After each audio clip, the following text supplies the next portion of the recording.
sambung muka surat 28 ni. Astaghfirullahalazim alladzi la ilaha illa huwal hayyul qayyum wa atubu ilaih. Astaghfirullahalazim alladzi la ilaha illa huwal hayyul qayyum wa atubu ilaih. Astaghfirullahalazim alladzi la ilaha illa huwal hayyul qayyum wa atubu ilaih. A'udzu billahi samil alim minasy syaithanir rajim. Bismillahirrahmanirrahim. Assalamualaikum warahmatullahi wabarakatuh. Al-Fatihah. A'udzu billahi minasy syaithanir rajim. Bismillahirrahmanirrahim. Alhamdulillahi rabbil alamin arrahmanir rahim maliki yaumiddin. Iyyaka na'budu wa iyyaka nasta'in ihdinas siratal mustaqim. Siratal ladzina an'amta 'alaihim ghairil maghdubi 'alaihim waladdallin. Alhamdulillah nahmaduhu wa nasta'inuhu wa nastaghfiruh wa na'udzu billahi min shururi anfusina wa min sayyiati a'malina. May yahdihillahu fala mudilla lahu wa may yudlil fala hadiya lahu. Asyhadu an la ilaha illallah wa asyhadu anna Muhammadan 'abduhu wa rasuluh. Allahumma salli wa sallim wa barik ala sayyidina Muhammad wa ala alihi wa sahbihi wa man tabi'ahum bi ihsanin ila yaumiddin. Subhanaka la ilma lana illa ma 'allamtana innaka antal alimul hakim. La haula wa la quwwata illa billahil aliyil azim. Amma ba'd. Tuan Imam, tuan kuasa masjid, tuan-tuan sidang jamaah sekalian, kita dipertemukan oleh Allah pada pagi yang mulia ini. Allah menggerakkan hati kita untuk terus kita beramal, kita melaksanakan tanggungjawab kita kepada Allah, dan kita sentiasa bersemangat untuk melakukan sesuatu yang terbaik dalam kehidupan kita. Karena perjalanan kita sudah semakin hampir. Semakin kita meningkat umur dan usia, semakin kita hampir dengan Allah. Hampir kita dengan satu alam yang pasti kita akan tempuhi, yaitu alam barzakh. Kerana tiap di kalangan kita berada di atas dunia ini hanyalah untuk sementara sahaja. Sementara Allah beri pinjam. Umur ni Allah bagi pinjam. Maknanya sampai masa dan ketika Allah akan tuntut balik hak Allah, iaitu roh kita akan bertemu dengan Allah dalam keadaan sama ada kita bersedia ataupun tidak. Maka kita beruntung kerana kita sentiasa bersiap sedia menghadapi apa juga kemungkinan dengan kita beramal dan terus kita beramal sehinggalah akhir hayat kita. Dunia adalah merupakan darul aman. Maka bila kita kembali menghadap Allah kelak, maka kita tidak perlu untuk beramal. Dan Allah tidak tuntut untuk kita beramal. Di sana disebut darul jaza, negeri di mana kita mendapat pembalasan. Sebab itu jangan kita gundah dan kita rasa resah kerana bila kita buat sesuatu benda kita tak dapat sesuatu. Kita akan dapat setelah kita kembali kepada Allah. Kalau kita bersiut tanam, kita dapat hasil dia. Kita bekerja, kita dapat gaji, dapat upah. Tapi beramal tak dapat apa. Melainkan setelah kita kembali kepada Allah, baru kita nampak pahala-pahala yang diperolehi. Banyak mana pahala yang kita dapat, banyak itulah yang akan menjamin kebahagiaan kita kelak di hari akhirat. Tuan-tuan muslimin muslimat yang dirahmati Allah, kita sambung. Dan jadi olehmu wirid bagi engkau daripada selawat atas Rasulullah sallallahu alaihi wasallam. Kena banyakkan berselawat sebagai tanda kasih cinta kita kepada Rasul sallallahu alaihi wasallam. Innallaha malaikatahu yusalluna 'alan nabi ya ayyuhalladzina amanu sallu 'alaihi wasallimu taslima. Sebagai tanda ingatan kasih kita kepada Rasulullah sallallahu alaihi wasallam, kita kena banyakkan ingat Nabi dan banyakkan berselawat atas Nabi sallallahu alaihi wasallam. Maka bahawasanya perhubungan di antara engkau dan antara kasih Allah, makna kasih Allah itu ialah Rasulnya SAW. Maknanya itulah hubungan kita, hubungan baik. kita dengan Rasul, kita akan dapat syafaat, dapat pertolongan daripada Rasul di hari akhirat nanti. Dalam keadaan tidak ada siapa yang dapat membantu melainkan akan kekasih Allah, dan Rasul akan memberikan syafaat kepada setiap umatnya yang biasa kasih kepada Rasulullah sallallahu alaihi wasallam. Dan pintu yang melimpah atas engkau akan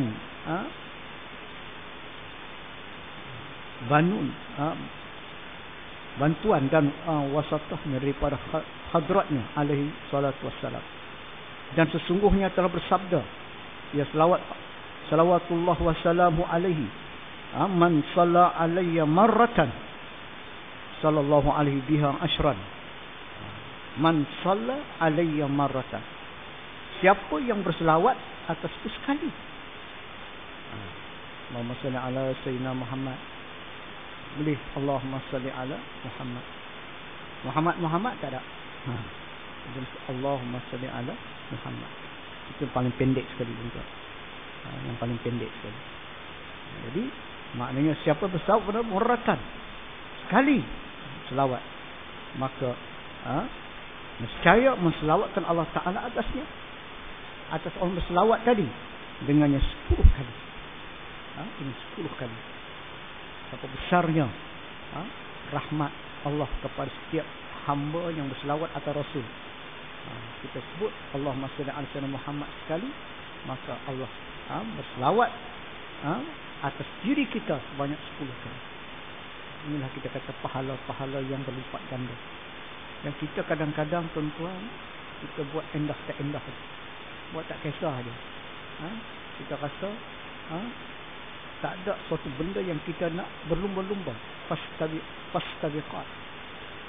Fastabiqatul khairat. Maknanya kita nak berlumba-lumba untuk buat kebaikan. Sebab bagi kita tak ada suatu benda yang kita nampak yang memberi rangsangan semangat kita untuk melakukannya. Jadi sebab itu kita hanya yakin bila Allah sebut Allah akan berselawat atas dirinya 10 kali. Dan sabda Nabi SAW, Nabi bersabda, ahabbukum ilayya wa aqrabukum minni majlisa aksarukum alayya salatan. Bermula lebih kasih kamu kepada aku, yang lebih hampir kamu daripada aku, majlis ialah yang lebih banyak kamu atasku berselawat. Atasku berselawat. Maknanya bila kita duduk di mana-mana majlis sekalipun, maka kita kena ingat kan Rasul sallallahu alaihi wasallam. Sebab itu jadi rukun. Bila kita bertemu seminggu sekali di mana? Di masjid. Maka diwajibkan setiap umat Islam laki-laki menunaikan ibadat sembahyang Jumaat di masjid dan ada khutbah. Maka khatib membaca khutbah. Di antara rukun dia ialah berselawat. Andai kata khatib dia meninggalkan selawat, maka tak sah. Sebab dia adalah rukun. Kenapa benda itu menjadi satu benda wajib? Sebagai peringatan kepada setiap umat Muhammad supaya ingat, jangan tinggalkan berselawat atas Nabi. Jangan tinggalkan berselawat. Jadi sebab itu di mana sahaja majlis yang kita adakan, maka kita ingat, kita berdoa tadi tak boleh tinggal selawat. Sibuk macam mana sekalipun, bila kita berdoa, atau perkara yang tak boleh tinggal ialah hamdalah. Kita puji Allah. Alhamdulillahirabbil alamin, itu pujian. Wassalatu wassalamu ala Rasulillah, itu adalah selawat.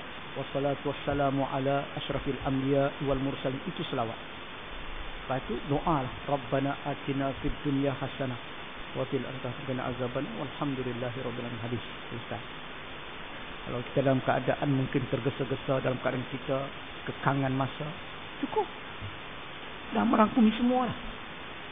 Tak payah kita nak dengan doa yang kita kena hafal. Kecualilah kalau kita ada masa banyak, kita boleh hafal banyak.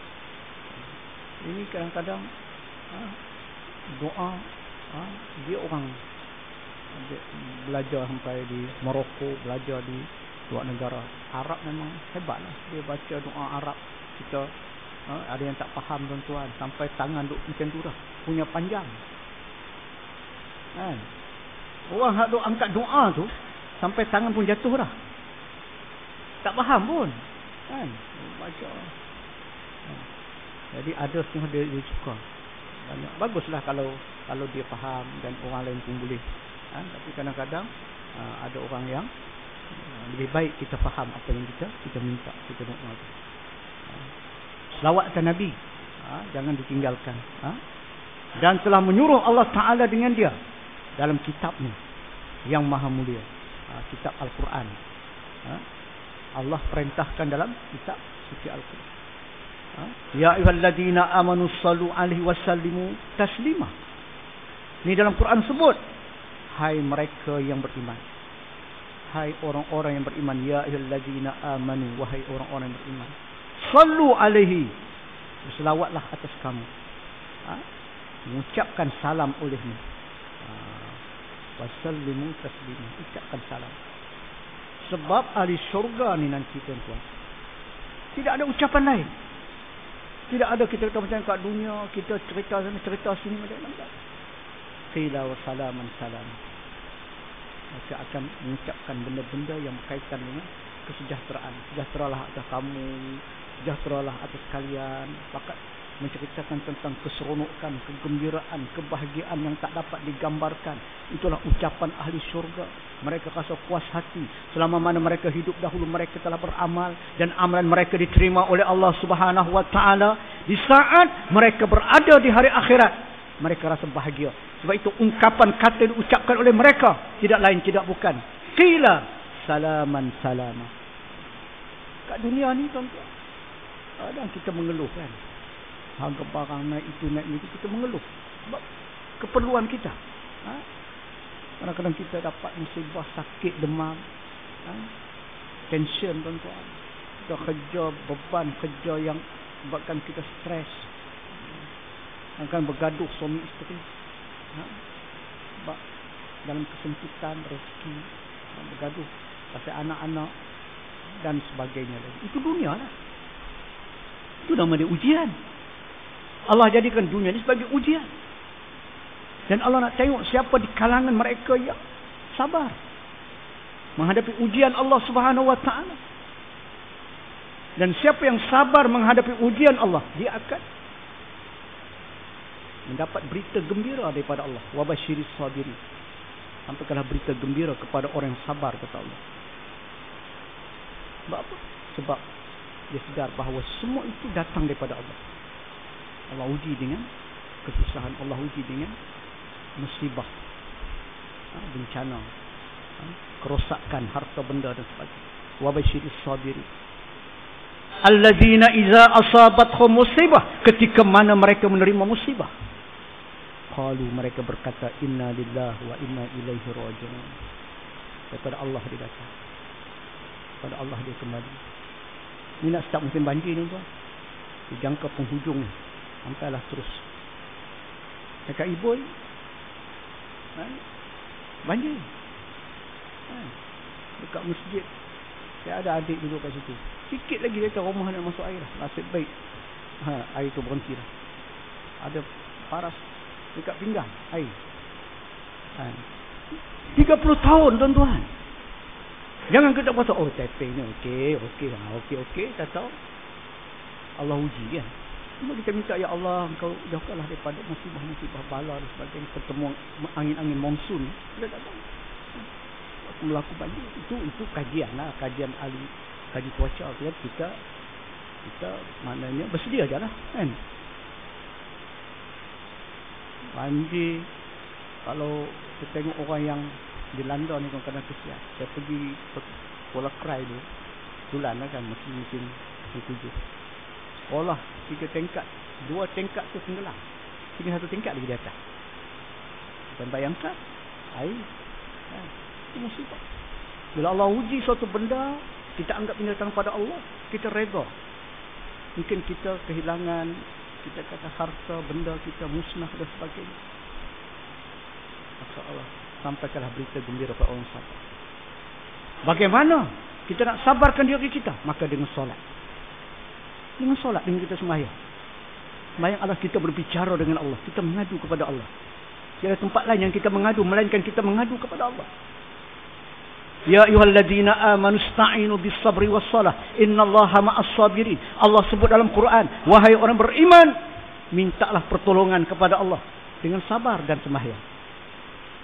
Allah tak sebut mintalah pertolongan dengan Allah dengan sabar dan zakat, sabar dan sedekah, sabar dan pergi haji. Tak. Allah kata sembahyang.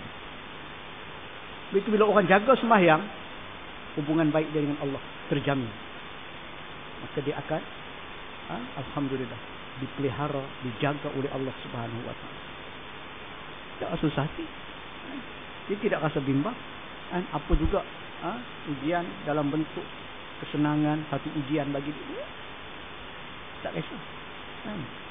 Allah bagi dia kaya, dia jadi orang yang tawaduk sebab dia sabar dengan nikmat kekayaan. Semua itu milik Allah. Dia kata Allah bagi rezeki, alhamdulillah. Ujian dalam bentuk maksiat, dia jauhkan diri dia, jangan dia terlibat dengan perkara maksiat, perkara mungkar. Itu juga sebut sabar menghadapi segala ujian dalam bentuk maksiat tadi. Ujian dalam taat ni, kita datang masjid, pagi-pagi kita datang ke masjid, solat subuh berjamaah, itu dalam taat. Apa ramai lagi kalangan sahabat-sahabat kita yang masih rekod lagi, rekod dalam selimut. Hari ni Ahad cuti kan. Masuk waktu kerja boleh bangkit awal. Pasal teringat nak masuk jabat ni.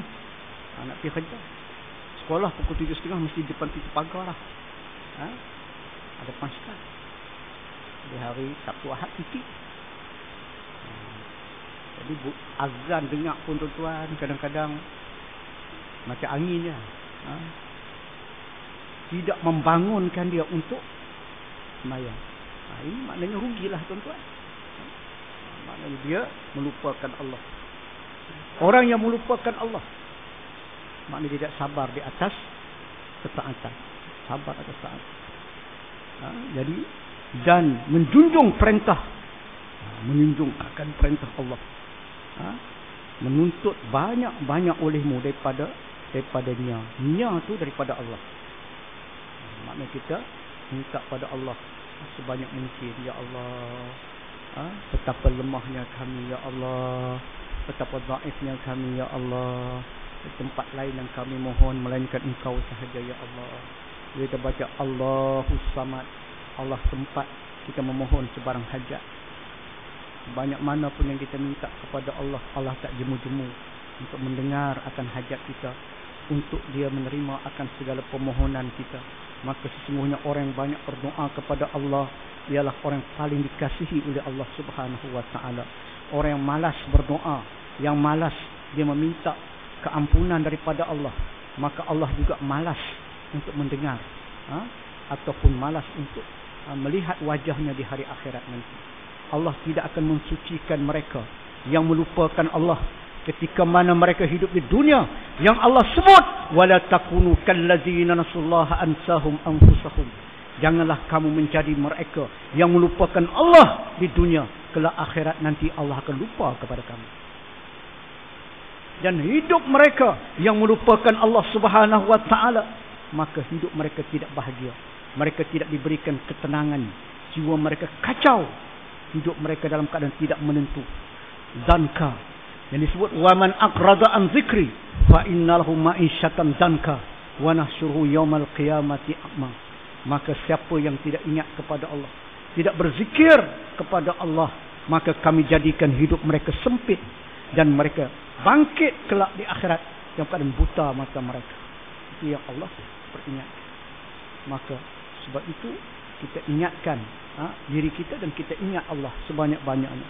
Jangan kamu mensedikitkan engkau akan dia. Jangan kita lebih banyak kepada kehidupan dunia, kita sedikit saja kita ingat akhirat. Ini rugi tuan-tuan. Sebab itu saya katakan bahawa bila kita letakkan akhirat di hadapan kita, kita akan lihat bagaimana segala keperluan kita di dunia akan dipenuhi. Walaupun kita tidak meletakkan dunia di hadapan, kita meletakkan akhirat di hadapan, maknanya keperluan dunia dipenuhi. Makan, minum, semua. Bukan makna rezeki itu makan, minum, sedap-sedap. Rezeki juga kalau kita sehat. Bila sehat ni tuan-tuan, makan pun berselera, nak pergi sana sini pun seronok tuan-tuan, kan? Sebab sehat. Tuan-tuan duit banyak pun kalau tak sehat, apa seronok dia tuan-tuan? Jalan sikit berbintang-bintang lah. Bukan satu bintang, berbintang-bintang. Pasal terbah dia, darah tinggi kan. Isteri duk pesan, abah jangan di Makassar jatuh nanti susah kan. Tu orang kata jatuh dekat bilik air, sebab apa? Badan tak sihat. Kita pun tuan-tuan bayang lah kan, sampai ke peringkat bila dah kita kata badan kita pun tak, orang kata stres kan, badan tu dengan sakit saraf kita memang masalah. Kita nak duduk sila macam ni pun kan boleh lama-lama tuan-tuan. Nanti tengah jam je kita nak bangkit dia bunyi lah. Aduh, pinggang sakit, lutut sakit. Saya mengajak dekat pondok tuan-tuan, pondok Darus Salihah saya mengajar, pondok Darus Turas saya mengajar orang tua-tua tu. Sana bukan duduk macam ni, duduk atas kursi terus. Kursi sendiri, kita mengajak semua atas kursi. Sebab yang duduk kat pondok tu semua bakal jenazah. Semua tua-tua dah tuan-tuan, dah pension apa semua, dia orang kata ada duit lah. Ada duit pension, dapat lah gratuity 300,000 ada 400,000 kan. Belilah. Satu pondok dalam 25,000 cash ni duduk kat pondok. Mai mengaji ya. Tu pun kadang-kadang sedih juga, beli saja. Tapi program di masjid dia tak datang. Semayang pun mungkin semayang kat rumah lah, semayang kat pondok. Ada fashion manusia ni, dia sampai ke peringkat tuan-tuan, dia nak bersendirian. Badan sehat, masih sehat lagi, duduk kat rumah kan. Kadang-kadang anak cucu balik, dia rasa tak boleh. Tua ni dia nak privacy dia semua. Jadi dia duduk kat pondok, duduk saja. Saya kata rugi kan. Peluang Allah dah beri dah. Tempat orang disediakan pengajian ilmu daripada start subuhnya sampai kuliah duhanya, sampai lepas zuhurnya ada kuliah lagi. Lepas maghrib isyak ada lagi. Kalau Darus Salihah tu 60 pengajian dalam sebulan. 60 pengajian. Dekat ustaz merata lah tuan-tuan, baba sana baba sini, baba tu daripada Patani dah datang mengajar. Tapi yang laki-laki dia tak ramai, yang perempuan ramai lah. Laki-laki tu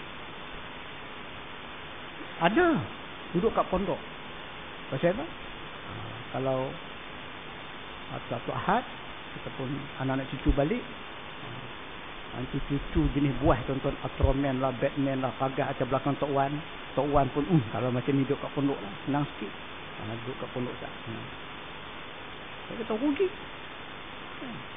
Kerana inilah peluang kita untuk khusus kita nak mendekatkan diri kita dengan Allah. Jadi kita himpunkan akhirat dan kita himpunkan dunia. Bila kita himpunkan dunia, kita jadi orang yang disebut celakalah, orang yang sentiasa mengejar, memburu akan kehidupan di dunia semata-mata. Allah sebut dalam Quran, alhaakumut takasur hatta zurtumul maqabir kalla sawfa ta'lamun. Allah menyatakan celakalah bagi mereka yang mengumpulkan sebanyak mungkin akan bekalan-bekalan dunia dia, ataupun disebut harta-harta dunia. Hatta zurtumul maqabir, sehingga dia sampai ke kubur, sampai dia mati. Maka rupanya harta itu sudah tidak memberikan manfaat untuk dia. Beli kereta mahal tuan-tuan, dekat 500,000 kereta, tapi sempat pakai seminggu ya tuan-tuan. Plastik pun tak ada lagi. Adakah kenderaan itu akan mengiringi dia dalam kubur dia? Tak. Dia akan menghantar jenazah dia sampai sahaja habis doa dibacakan, maka masing-masing akan meninggalkan pergi, termasuk kenderaan tadi akan patah balik. Kan? Dia tinggal berseorangan, bersendirian sahaja. Segala harta tadi sudah tidak memberi manfaat lagi. Hatta zurtumul maqabir kalla sawfa ta'lamun. Kelak mereka akan mengetahui. Summa kalla sawfa ta'lamun. Kelak mereka akan mengetahui, kata Allah. 2 kali Allah ulang. Kalla law ta'lamuna ilmal yaqin. Mereka akan mengetahui dengan penuh rasa yakin. La tarawunnal jahim. Ketika itu mereka melihat neraka jahim. Siapa biasa pergi Bandung? Tangkuban Perahu. Satu tempat yang tuan-tuan akan tengok sejurang yang dalam. Nampak apa tu? Kita kata lava, gunung berapi. Kalau jatuh dalam tu kita tak boleh bayang, tuan. Kita tengok saja, kita rasa seram dah. Kita kata kalau jatuh ni. Bayangkan batu batan yang menggelegak. Bahang kepanasan pada batu-batu yang dibakar tadi. Cair, tuan. Macam tembaga yang cair.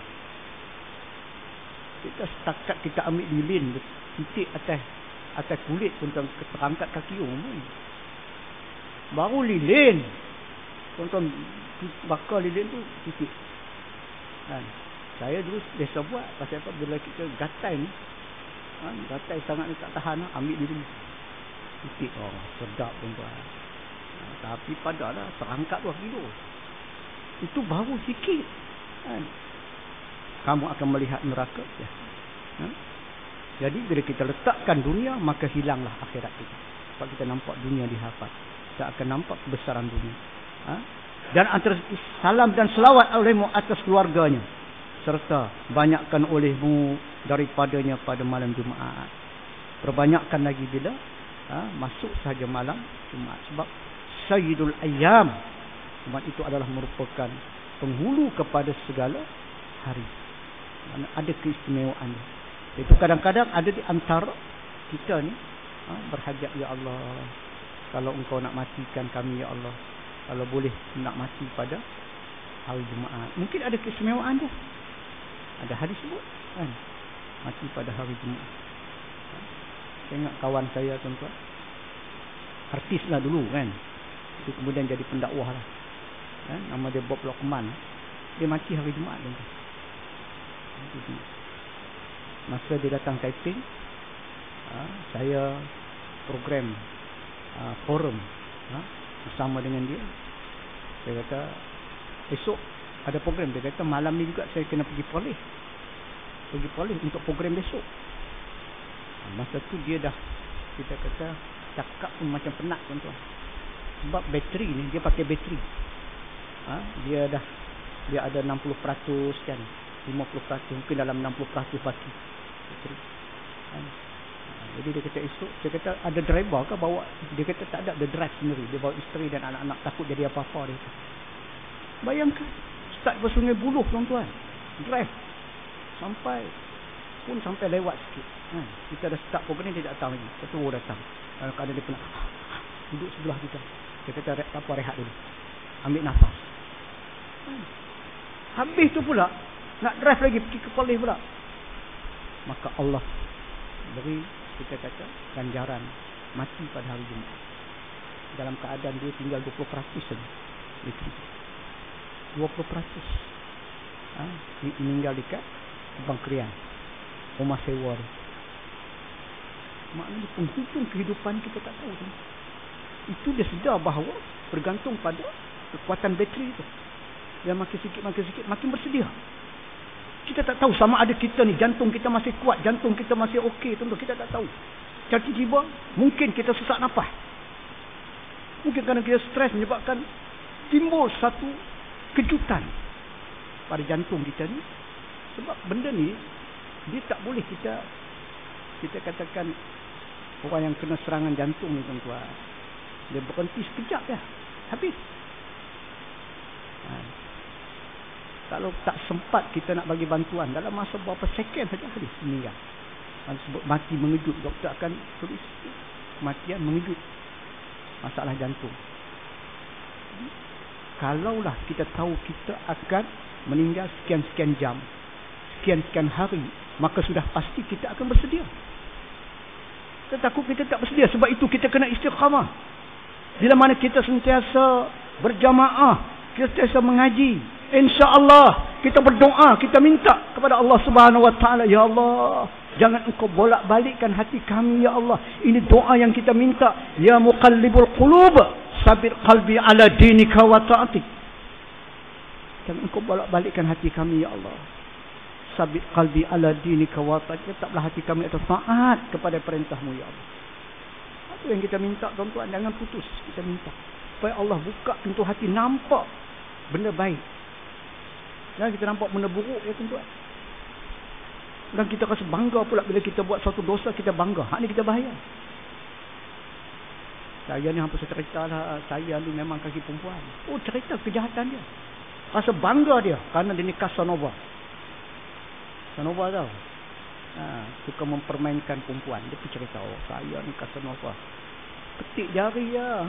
Pakat mari. Amboi. Cerita tentang maksiat-maksiat. Oh, saya kena nombor hari tu. Saya enjoy. Seronok dapat nombor ekor. Siapa berkat dah hidup dia? Tak berkat. Hidup dia tidak akan bahagia, tuan-tuan. Sebab itu buat Luqman tu, dia tinggal habis semua dah. Dia kata, Ustaz, masa saya jadi pengurus artis, saya gubah lagu saya sentiasa top, menjadi siulan. Saya dapat purata sebulan 60,000. 60,000. Tuan-tuan tengok artis ni, tuan-tuan, dengan hanya satu lagu saja, satu persembahan saja. Siti Nurhaliza tu satu persembahan berapa dengan dia? Satu persembahan 60,000, 50,000. Siti Nurhaliza, yang penyanyi nombor 1. Satu persembahan, kadang-kadang 1-2 lagu saja dibayar 50,000.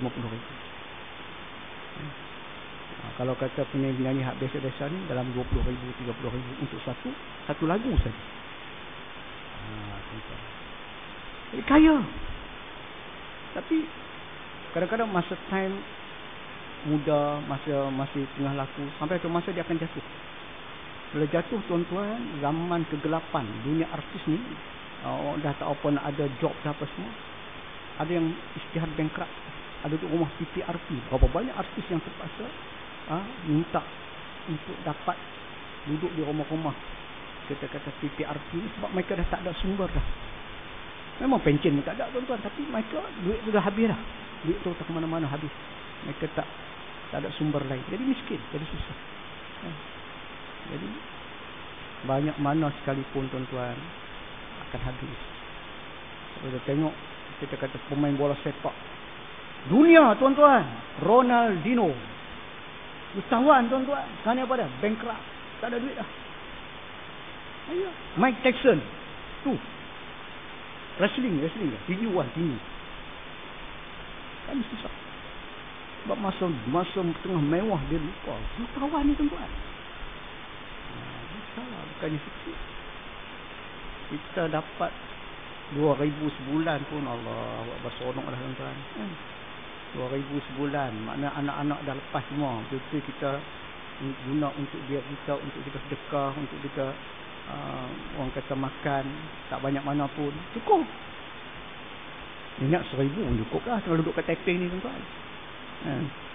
Untuk makan lah kan.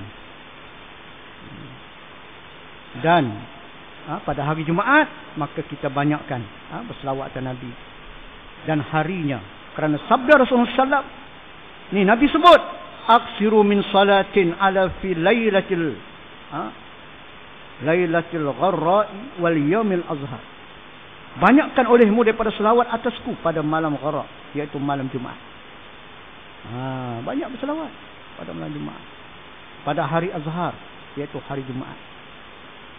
Hari Jumaat sallallahu alaihi wasallam, walhamdulillahirabbil alamin. Banyakkan selawat. Saudara Badrul kan, orang Kuala Kangsar, tapi dia berkhidmat, dia bertugas kat mana saya tak tahu lah. Tapi dia orang Kuala Kangsar. mati hari Jumaat juga. Ketika menunaikan umrah, dia pergi ke Madinah, ziarah makam Rasulullah pada hari Jumaat tu, 10 terakhir Ramadan, maka dia mati dekat dengan makam Rasulullah. Ini diviralkan. Kisah dia ni diviralkan. Sebab bukan senang. Mati hari Jumaat pada malam 10 terakhir Ramadan ketika mengerjakan ibadah umrah. Bayangkan, jenazah dia bukan disembahyangkan hanya sebahagian, tetapi seluruh dunia, umat Islam seluruh dunia membayangkan jenazah dia, tuan-tuan, di Masjid Nabawi, kemudian dimakamkan, dikebumikan dan disemadikan dekat Perkuan Baqi', tempat makam yang dianggap paling mulia. Kerana itulah ada jasad jasad isteri Rasulullah, sahabat-sahabat Nabi, para awliya-awliya di kuburan Baqi'. Saya jumpa dengan sahabat baik dia, seorang cikgu mengajar sekolah menengah KI, King Edward. Sahabat baik dia, daripada kecil dia dikasih berkawan. Dia budak baik.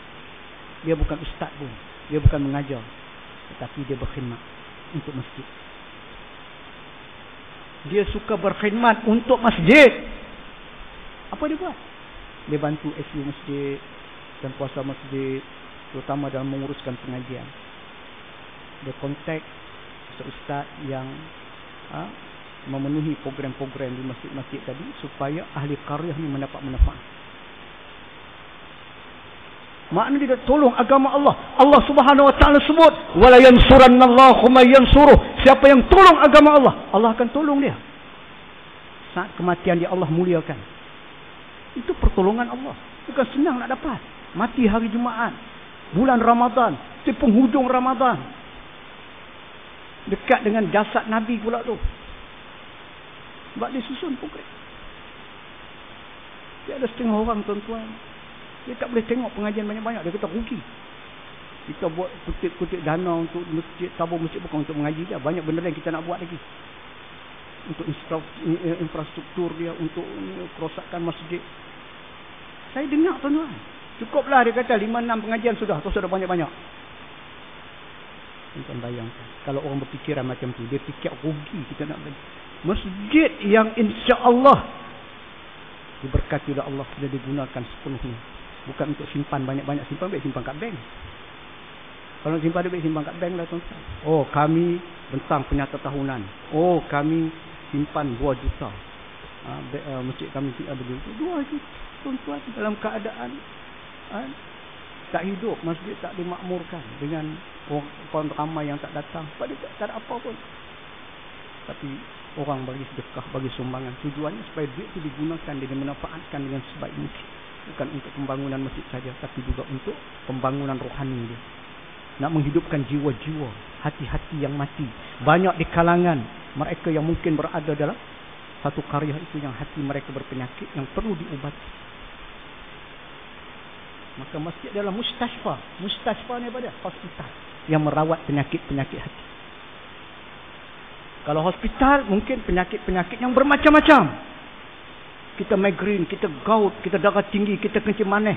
Kita akan pergi jumpa dengan doktor pakar. Maka kita dirawat. Semua ada alat yang canggih.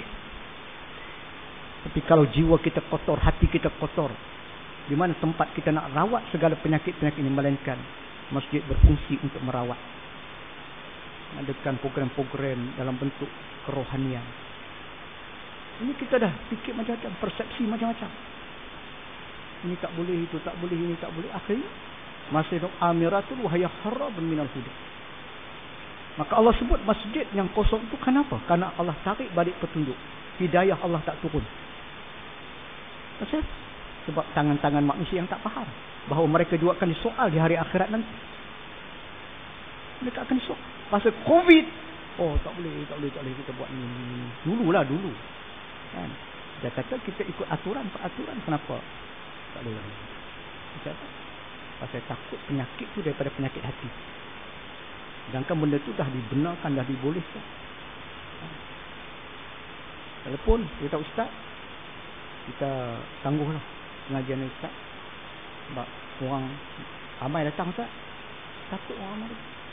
Dia kata ada arahan keluar. Tak ada lah, tapi kami ada putusan kami lah. Jadi Kalau ustaz mari ramai datang, jadi kita tak boleh, kita kena. Saya kata tak apalah, tak ada masalah. Kita pun bukan kita jenis kita kata kalau kata tak diberi ruang, tak bagi peluang, tak ada masalah. Jadi kita sekadar nak kita kata menarik orang supaya kita sama-sama memperbaiki diri kita masing-masing. Hati kita ni tuan-tuan, bukan semua. Penyakit hati ni dia tak nampak. Kalau kena kudis nampak tuan-tuan. Kena kudis buta kita tahu, oh ini penyakit dia, ni dia ubat dia. Penyakit kurap ada ubat dia, penyakit kurap. Orang kena kurap ni tuan-tuan, benda yang paling sedap pada. Benda paling sedap pada garu. Depan orang pun tak kisah, dia main gatai tuan-tuan tu, dah hewat mulut tu, keruk dia garu sebab kena penyakit kurap gatal. Tapi lepas daripada tu apa tuan-tuan rasa? Rasa pedih tuan-tuan. Dia rasa pedih, baru rasa menyesal. Aku garu sampai berdarah, sakit. Macam tu kehidupan dunia ni, seronok tu sekejap ya. Seronok kita ni sekejap, lepas tu kita sakit tuan-tuan. Saat bila kita mengabaikan masa kita, waktu sihat sebelum kita sakit, waktu muda sebelum kita tua, waktu kita lapang sebelum kita sibuk, waktu kita kaya sebelum kita miskin. Kenapa kita tak ambil, tak manfaatkan waktu yang Allah beri kepada kita? Ni kita sihat, boleh berjalan. Kenapa tak ambil peluang? Kita makmurkan rumah Allah, kita imarahkan, bukan kerana oh kita nak halal, oh kami yang masjid hebat, tak. Kita ni nak dapat pahala. Kalau aku tak makmurkan rumah Allah ni, siapa yang akan nak imarahkan? Takkan harapkan kaki pehun. Mereka dah tentu tak datang dah. Kaki disko, nak harapkan kaki disko datang masjid minta maaf. Mereka lebih suka pergi kelab malam. Bagi mereka zikir mereka ialah tu zikir.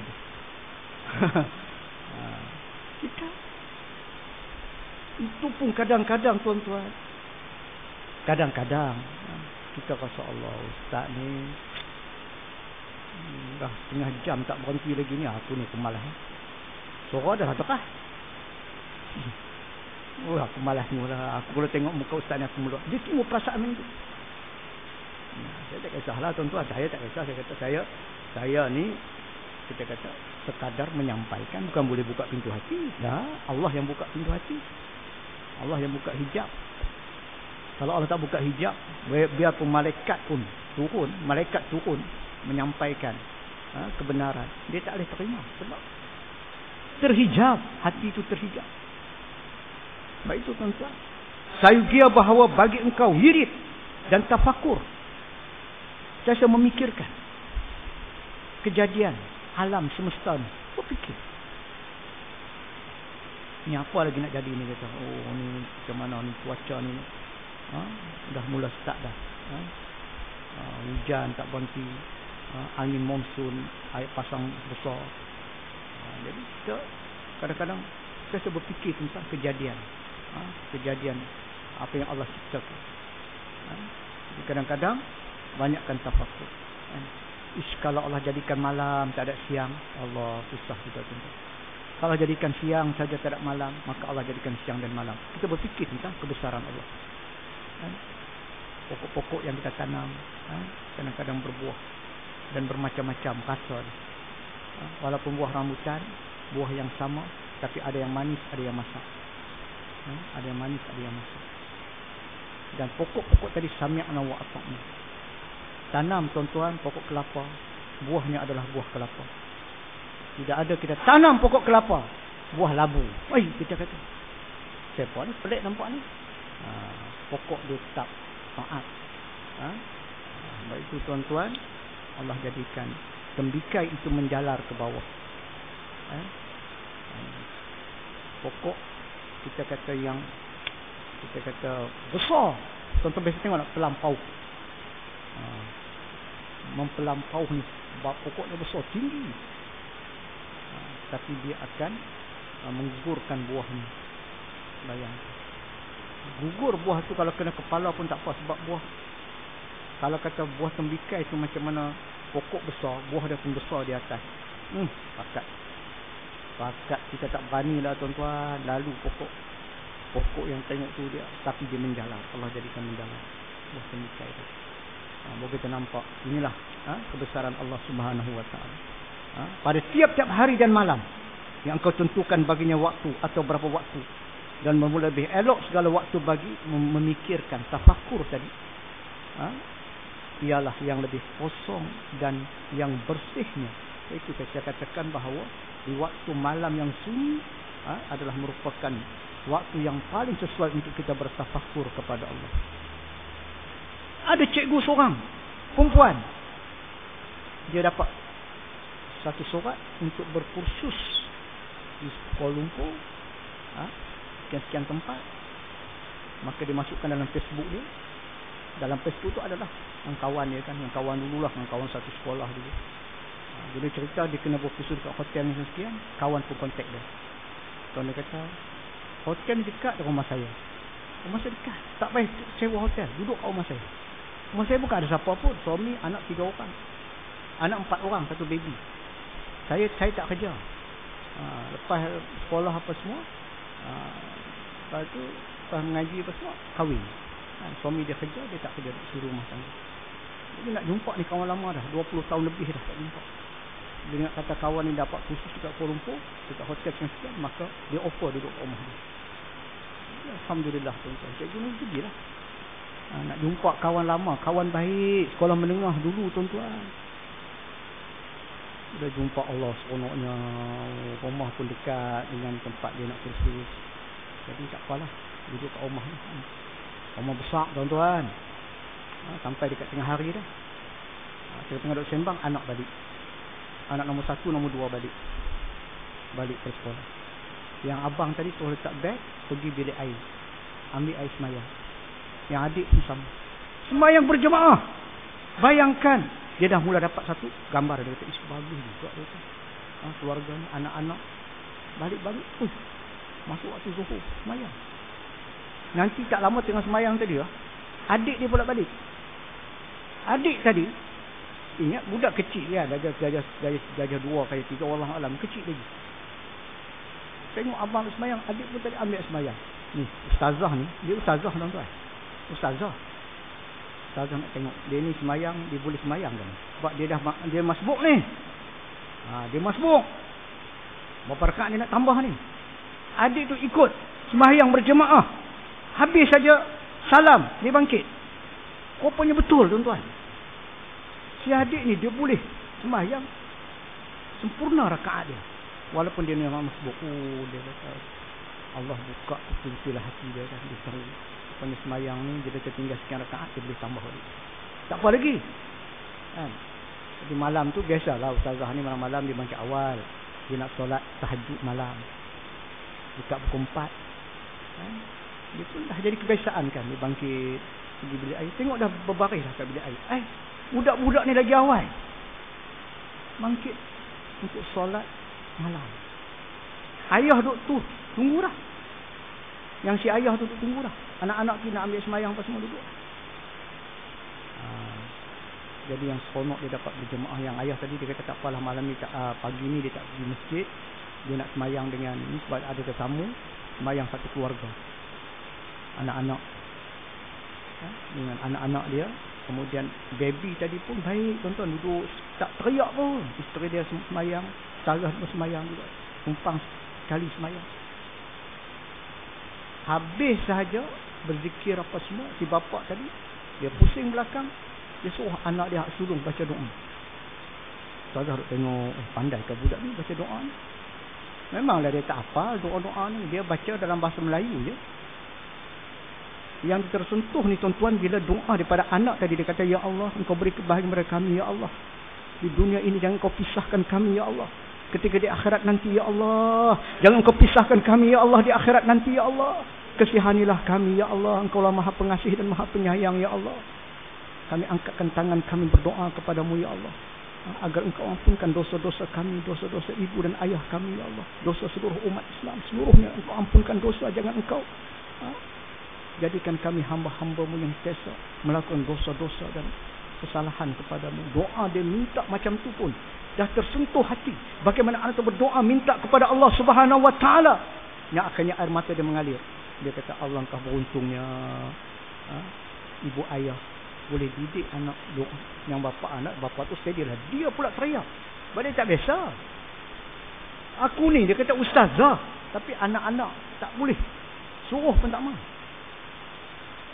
Jadi sampai satu peringkat, bagaimana bapa tadi kan, dia boleh hidupkan suasana agama di rumah, suasana agama berjamaah. Baik itu kita pun kalau dapat tuan-tuan sekali-sekala, kita kena kumpul semayang berjamaah di rumah bersama-sama anak isteri. InsyaAllah tuan-tuan, ini budak-budak tu orang yang sangat baik lah, kita katakan anak-anak yang baik. Dan yang lebih sebenarnya pada hasil bagi hati seperti tengah malam, doa tu tengah malam. Ya ayyuhal muzammil qumil laila illa qalila. Allah sebut, wahai orang-orang berselimut, yang berselimut di waktu malam, qumil laila illa qalila. Bangunlah kamu walaupun sedikit. Waktu-waktu malam yang sunyi, yang sepi, yang tidak ada sesiapa pun yang dapat melihat. Kita bangkit tu tak ada siapa melihat melainkan kita dengan Allah. Tapi ada pula fashion manusia ni, bila Allah beri peluang boleh bangkit malam, dia pergi cerita ke orang. Oh, yang tu pelik juga tuan-tuan. Semalam I bangun malam, sembahyang tahajud, mengalirkan air mata, menangis, menyesali akan dosa-dosa yang banyak. Allah beri kesempatan untuk saya bangun malam, bertahajud, cerita dalam Facebook, dalam WhatsApp. Jadi dia rasa seronok cerita. Pasal apa? Paling-paling dia dapat simbol. Tahu simbol? Ni. Itulah. Dapat hadiah. Sebab itu saya kata, jangan cerita hak benar-benar sunat tak payah, kecuali ada maslahah. Kecuali ada maslahah. Untuk anak-anak kita cerita ni, semalam Abah doa, Abah bangkit malam, Abah semayang, Abah minta pada Allah supaya anak-anak jadi anak yang baik, anak yang soleh. Supaya anak tadi dia faham, oh rupanya Abah, ayah tu bangkit malam berdoa untuk kami. Supaya dia rasa semangat, seronok. Apa juga kita menderma, boleh kita isytiharkan. Itu bagi tu. Masjid boleh beritahu sekian-sekian bagi sumbangan 300, 400. Saya pernah tuan-tuan, sebab nak buat pusat tarbiyah ni memerlukan kos yang tinggi tu. Jadi kita tengok satu lot tanah yang corner lot lah kan, yang kita boleh buat satu bangunan dan sebagainya, harga dia 120,000 RM, 120,000. Nak cari duit mana tuan-tuan? Kita bukan ada duit nak beli. Nakkan benda tu kita kata kira paling sesuai lah, dengan harga semasa lah, dengan 120,000. Bila kita masuk dalam grup WhatsApp, kita minta siapa-siapa dermawan yang boleh menyumbangkan untuk kita beli, untuk kita buat mungkin sekolah agama, pusat tarbiyah, pendidikan, pusat pendidikan Islam. Alhamdulillah, dalam tempoh tak sampai 2 minggu tuan-tuan, kita dapat 150,000. Sebab ada dermawan datang. Ustaz, nah, bukan 700, 7,000. Pasal apa? Pasal orang mengaji. Macam tuan-tuan, bila kita mengaji kita faham, tak berkurang walau sedikit pun, insya-Allah Allah bagi rezeki. Allah tambahkan lagi rezeki. Wa yarzuqu min haitsu la yahtasib. Allah bagi rezeki dalam keadaan dia tak sangka-sangka. Dan insya-Allah bila dia mati nanti, Allah sediakan satu laluan khas. Laluan khas yang dia akan lalui, iaitu disebut pintu sedekah. Mana ada tuan-tuan, kecuali Allah sediakan satu laluan khas. Nama dia pintu sedekah. Dia akan masuk ke syurga melalui pintu ni. Jadi bila orang faham, dia kata, banyak ni. Seorang lah 5,000. Tak sampai 2 minggu, dah dapat 150. Jadi bila kita mengajak jauh-jauh sikit, Kuala Kangsar, mengajar dekat Krian atas ni, kami susah Ustaz. Saya kata kena jinakkan dulu hati, bagi mereka faham betul. Apa yang kita sumbang ke masjid ni, maknanya kita mati mengalir pahala. terputus segala amalan kita, terputus. Tetapi masih ada lagi peluang kita untuk menambah pahala kita, yaitu dengan sedekahul jariyah, wakaf. Sama wakaf tanah ni tuan-tuan, dia kekal sampai kiamat. Kalau tuan-tuan wakaf benda lain, ikut takat mana dia boleh bertahan. Kalau kursi, tuan-tuan letakkan kursi wakaf, kalau kursi tu masih boleh digunakan, okey. Kalau dah rosak, tak ada habis. Tak ada. Kipas angin, okey, wakaf-wakaf lah kipas. Tapi kalau dah rosak, orang buang, tak ada apa dah. Kalau kita kata kita wakafkan benda yang kita nampak kekal sampai kiamat, maka pahala itu mengalir sampai bila-bila.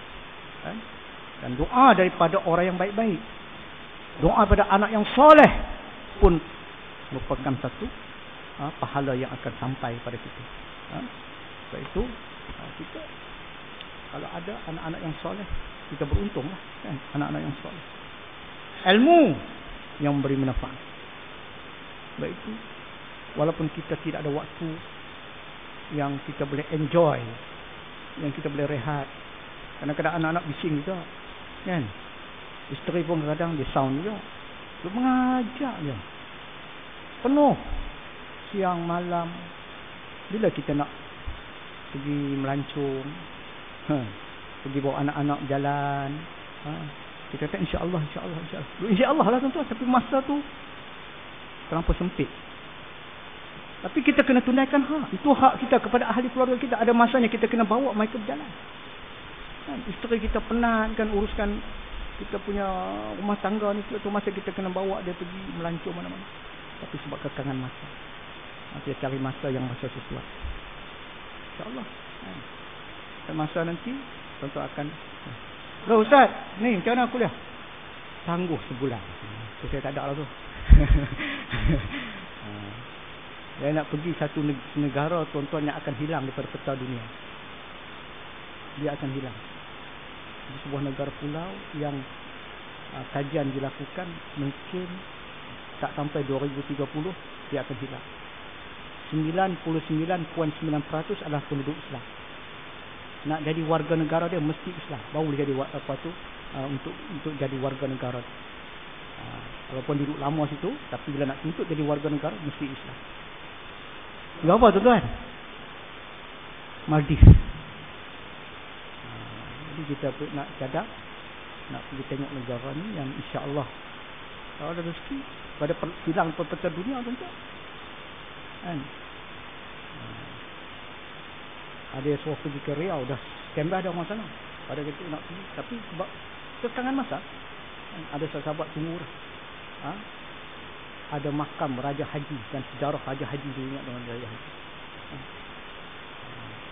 Ada tempat-tempat sejarah. Kita pergi semua tempat sejarah ni, tempat-tempat yang kita rasa boleh dapat satu manfaat ilmu. Sejarah-sejarah silam, pejuang-pejuang dulu. Supaya kita dapat mengambil ibrah pengajaran. Ini pergi Krabi. Iyalah seronok lah. Tengok pantai cantik, tapi ada ikan duyung. Tahu ikan duyung? Dengan Mak Saleh dia, dengan jepun dia. Itu yang hilang ketayak tu tuan-tuan. Untuk berjemur tengok pantai. Memang pergi dengan tujuan nak tengok air laut, okey lah tuan-tuan selam. Tengok tu dia dalam tu ada batu karang. Saya pergi sebab tu saya tahu. Tapi bila tengok Allah kan, pantai dia memang cantik, tapi padalah tuan-tuan. Jadi kita selam tengok bawah laut. Pulau Sepadan. Mana saya pergi? Saya pergi. Dasar laut yang tercantik, salah satu di antara yang tercantik di dunia. Di dunia. Kalau tuan-tuan selam tengok dengan air jernih, tuan-tuan tengok macam kita berada di alam lain. Sudah pokok dah bergerak. Batu-batu karang dia, Allahu Akbar. Yang minat lah, yang tak minat tu salah. Yang minat ni. Saya pergi Mesir. Dibawa satu tempat batu karang tu. Tapi yang tu tak menyelam. Dia naik satu bot yang dia buat kaca dekat bawah. Dia punya lantai tu kaca. Jadi kita boleh tengok. Daripada atas bot tadi kita tengok daripada atas, tengok dia lalu terlampau jernih macam kaca yang kita kata yang bersih lah, yang kita boleh nampak terang di bawah. Dengan ikan duduk beronong-onong. Macam tengok dalam akuarium tu tuan. Itu di Mesir. Itu sejarah-sejarah yang kita Maknanya yang kita tengok kebesaran Allah lah kan. Tapi kalau tempat-tempat yang kita kata lebih memberi banyak keinsafan kita ialah kita tengok masjid-masjid lama lah. Masjid peninggalan para sahabat banyak tuan-tuan. Masjid peninggalan para sahabat Amr bin Al-As, dia bina masjid di atas tapak tanah orang Yahudi, kita jumpa. Itu bagi banyak makam-makam para awliya-awliya, para nabi-nabi, Nabi Daniel, Nabi Samuel, kemudian makam pengarang-pengarang kitab, kitab hikam tu, pengarang kitab. Pergi orang jaga 24 jam makam para wali-wali ni. Saya jumpa satu orang, dia duduk sebelah tu ada makam tu wali saghir, disebut wali kecil, iktiraf daripada Al-Azhar, umur 7 tahun dia hafal Quran, 11 tahun dia meninggal, budak tu meninggal, dia hafal Quran, dia iktiraf oleh Universiti Al-Azhar, maka disebut wali saghir. Yang jaga makam tu bapa dengan mak dia, umur dekat 100 tahun, jaga duduk kat situ, kecil, duduk kat kubur, keliling tu semua makam-makam. Kubur-kubur orang meninggal pada makam. Dia ada satu gubuk, satu rumah kecil. Itulah bapa ayah dia masih hidup. Wali saghir tu situ dia. Mari kita pergi. Rupanya kedua-dua ni, mak bapak ni, bapa dia dengan anak kedua ada salah-salah keturunan daripada Tun Hasan Husin. Mana ada kait dengan Rasulullah. Jadi dia pergi tu, dibuka salah-salah balik sejarah. Dua orang yang tadi, mak ayah masih hidup tadi, masih ada kuat lagi. Cuma mereka ni duduk baca Quran begitu. Jadi satu benda yang kita minta tawasul, tuan-tuan. Kita minta dia ni berdoa untuk kita. Mana tawasul dengan orang hidup ni tak ada masalah. Mana kita minta dia doakan supaya kita ni jadi orang baik, kita orang pakat sahabat semua, pakat menangis semua, tuan-tuan. Itu kita kata kelebihan-kelebihan bila kita berjalan bermusafir tapi dengan tujuan yang baik, dengan selamat yang baik. Wallahu a'lam, tuan-tuan. Insya-Allah kita berhenti setakat ni, kita akan jumpa lagi dalam kuliah kita akan datang. Ada rezeki, tuan-tuan, insya-Allah. A'udzubillahi minasyaitonir rajim. Bismillahirrahmanirrahim.